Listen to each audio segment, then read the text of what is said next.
Xbox has taken to rebranding what an Xbox is. You've probably seen this, but I've been telling you guys for months and months and months the same thing over and over and over again.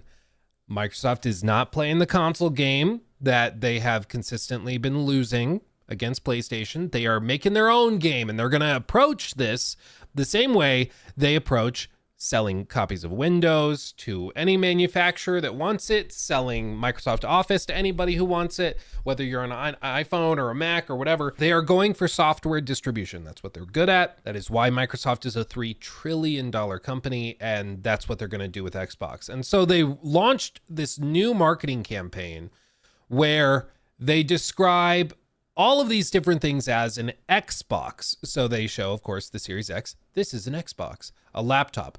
This is an Xbox for your lap. This is an Xbox that tags along. This is a cat box. This is an Xbox that goes on the wall, just a TV. This is an Xbox that makes calls, showing the Z Fold 6. This is a bento box.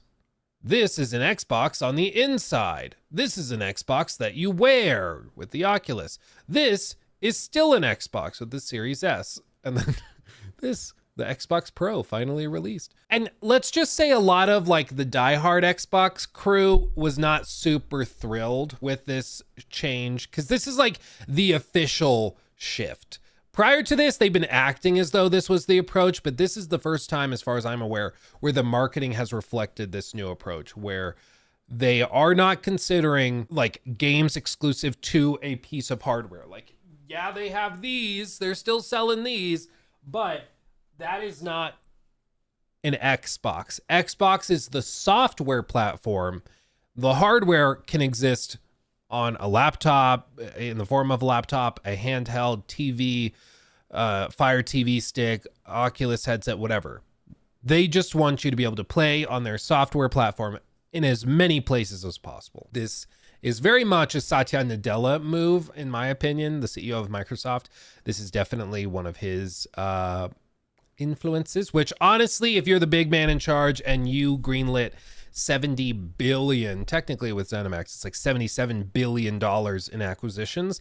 Yeah, you get to decide where we're going with it. Like, fair, can't complain. But with this, I think it's just a major shift in approach that they are finally now following through with. And whether you love it or not, I'm glad that they're at least starting to commit, because the last 2-3 years, it's felt like Microsoft has no idea what they're doing at any given moment. It feels like every month they have a new strategy and none of them work particularly well. So they just kind of bounce around and nobody has any idea what's happening. But now it's clear this is the approach. The other thing that broke with this story was that Phil Spencer said very openly that there is no red line when it comes to what games come to Xbox or come from Xbox elsewhere. In other words, he does not think that certain games are off limits. It doesn't matter. Starfield, sure, it can go to PlayStation or to the Xbox platform where it's available on everything. There's no limit. Same thing with Halo. When people asked, is Halo going to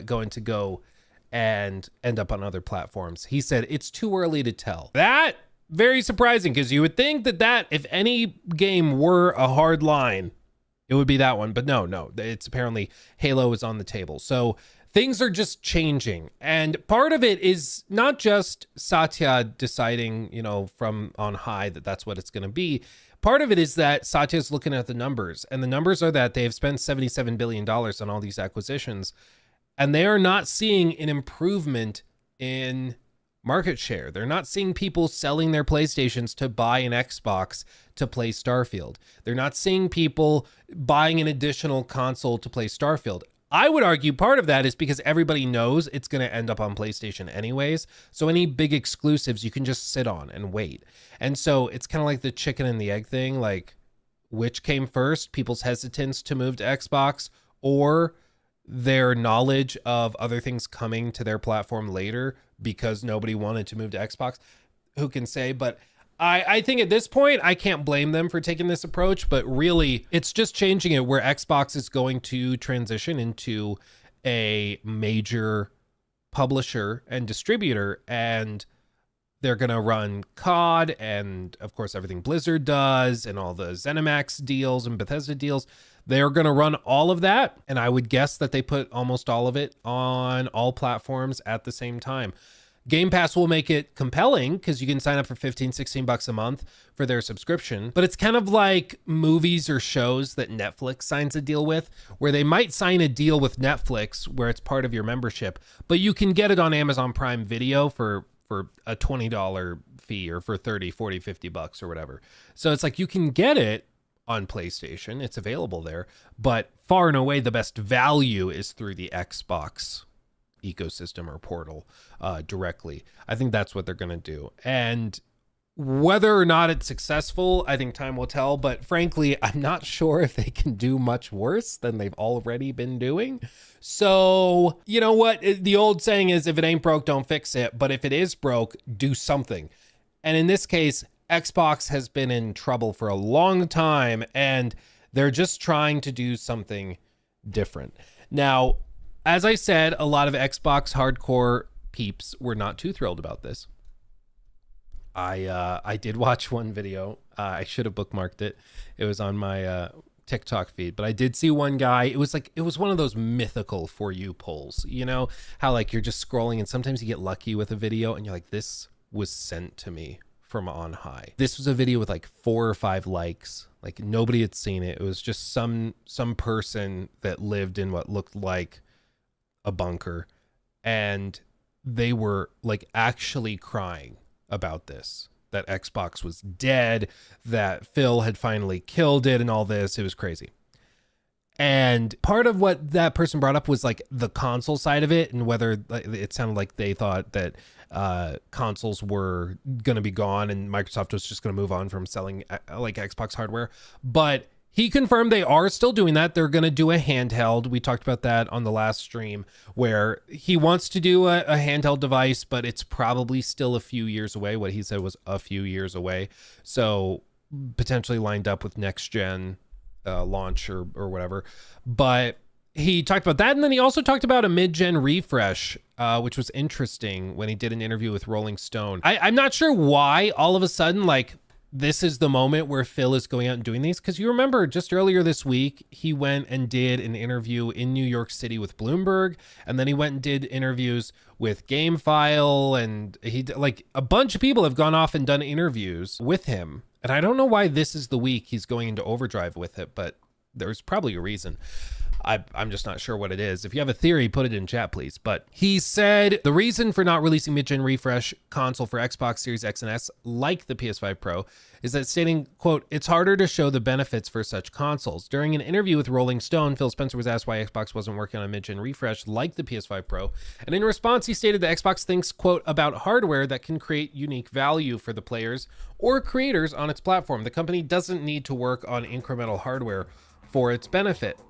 The other piece of this, which is kind of the elephant in the room with Xbox from the last, for this whole console generation, is there was reporting.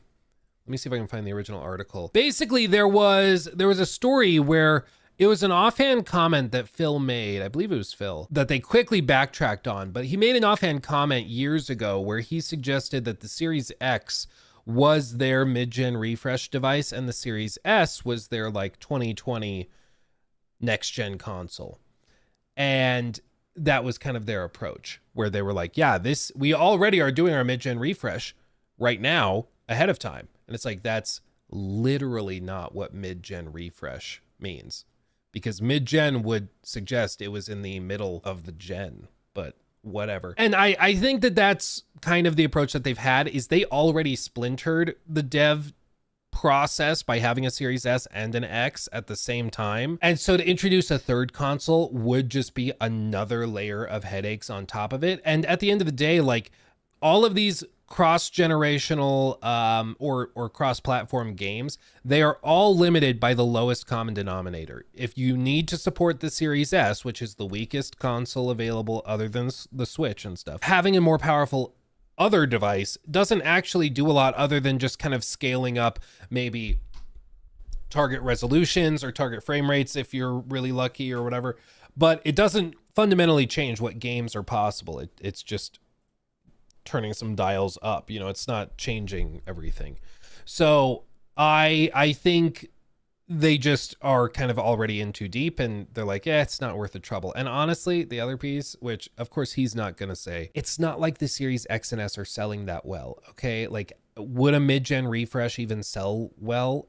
I'm not so sure. They don't really have any big exclusives, like big exclusives that are going to move consoles. You know, they've got Indiana Jones, but I don't expect, maybe I'm crazy, I don't expect Indiana Jones to light the world on fire. Maybe I'm a cynical prick or whatever. I just don't see it. I'm looking at the numbers and I'm like, yeah, there's some people interested, but I think most people are going to like play it. It's probably going to come out at like high 70s on Metacritic. People are going to be like, okay, I'll play it at some point on Game Pass. And that's going to be it. You know, I don't think that that's a console seller. So I kind of get what he's doing. I think it's a bad look to just let PlayStation dominate the pro discussion, because next year with GTA 6, that is a console seller. You know, if you have the definitively best place or best hardware to play that game, people will buy it. I'm telling you straight up, if they have like the Xbox Series E, so they have the SEX, just go full Tesla with it. If they do that, there will be people that go out and buy the Model Y or the Model E. I already forgot what I called it. Xbox naming conventions, ladies and gents. But if they have that, people will go out. I probably would. I'd go out and buy a Series E Xbox just to have the best platform for GTA 6, because it's not coming to PC for like 18 months. Yeah, it won't have pisser technology, so they'll have to come up with something else. But like, that's the thing, is like, if they can have the definitively best hardware for that game and it's supported and utilized properly by Rockstar, that will sell it. But it seems like they're already behind on where they need to be. And it's like, you can lead the Phil to water, but you can't make him drink. And this is the most readily apparent thing for the last decade, was have the best hardware available when GTA 6 launches and you'll sell a lot of consoles. And they're just like, oh, that's happening. It's like, okay, I don't feel bad. He goes on a little bit saying, yeah, the company doesn't need to work on incremental hardware for its benefit. Phil Spencer said, or was asked, whether a new mid-gen device provides player with unique experience on screen in some way. And he said it's less like the old days when going from the original Xbox to 360 meant for moving from standard definition to high definition. He concluded by stating, now it's harder to show the benefits for mid-gen consoles. Sure. I think part of this is like the PS5 Pro does improve. It is an improvement over the PlayStation 5. It's not like it does nothing. It's just a very small incremental improvement that's very, very minor. And for $700, it's really hard to justify for 95% of the population. So I think he's probably looking at the same thing, where years ago they were looking at prototypes and just like, we're gonna have to charge $700 or $600 for this console, and it's not even gonna like double the frame rate in some of our big exclusives, and it's just gonna be like a more expensive box for no one to buy. So they just decided not to bother with it. And I can't say I blame them, because again, I don't think it would magically sell. And seeing this new shift in marketing approach makes it very, very clear they're just not that concerned with hardware. They'll still do hardware. They'll still have a handheld in a few years. They'll still do this, just like they still sell Surface laptops. They still sell the Surface Studio, whatever. You know, they still sell Microsoft hardware, but it is not a priority at all. It is very low on their priority list. And so I just think if you are one of these like hardcore Xbox fans, you got to start thinking about this differently, because Xbox, I think in 3, 4, 5 years, it's going to be considered like, no, most of Xbox is done through the app on your Windows PC.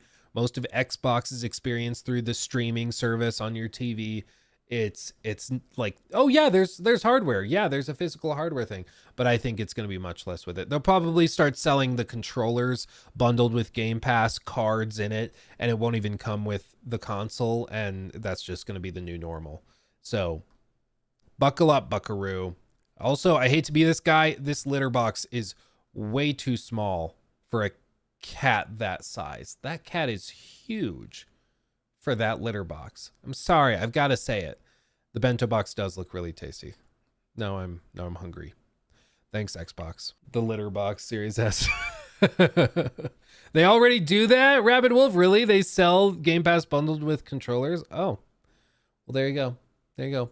DLSS is way better than Pisser. Oh, no doubt. Yeah. But in order to utilize DLSS, you have to have NVIDIA graphics chips, and like pretty much all consoles except for the Nintendo Switch 2, it looks like, use AMD stuff.